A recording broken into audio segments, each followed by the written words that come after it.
Hey guys, in this video I'll show you how to import image into Draw.io, and for this example we'll actually bring in our channel logo.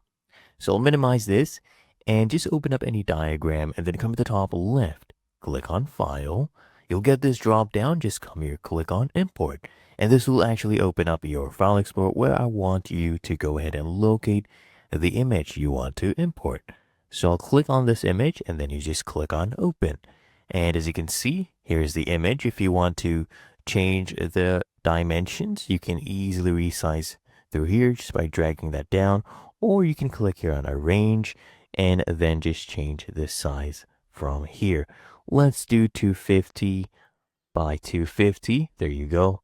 And since I have toggled constrain proportions, that maintains that. Okay. So here's the image. Of course, I can reduce this even more if I would like. The other way I want to show you to bring in an image, you can easily just drag and drop. If you had the File Explorer open, you just drag and drop just like that, and you have your image.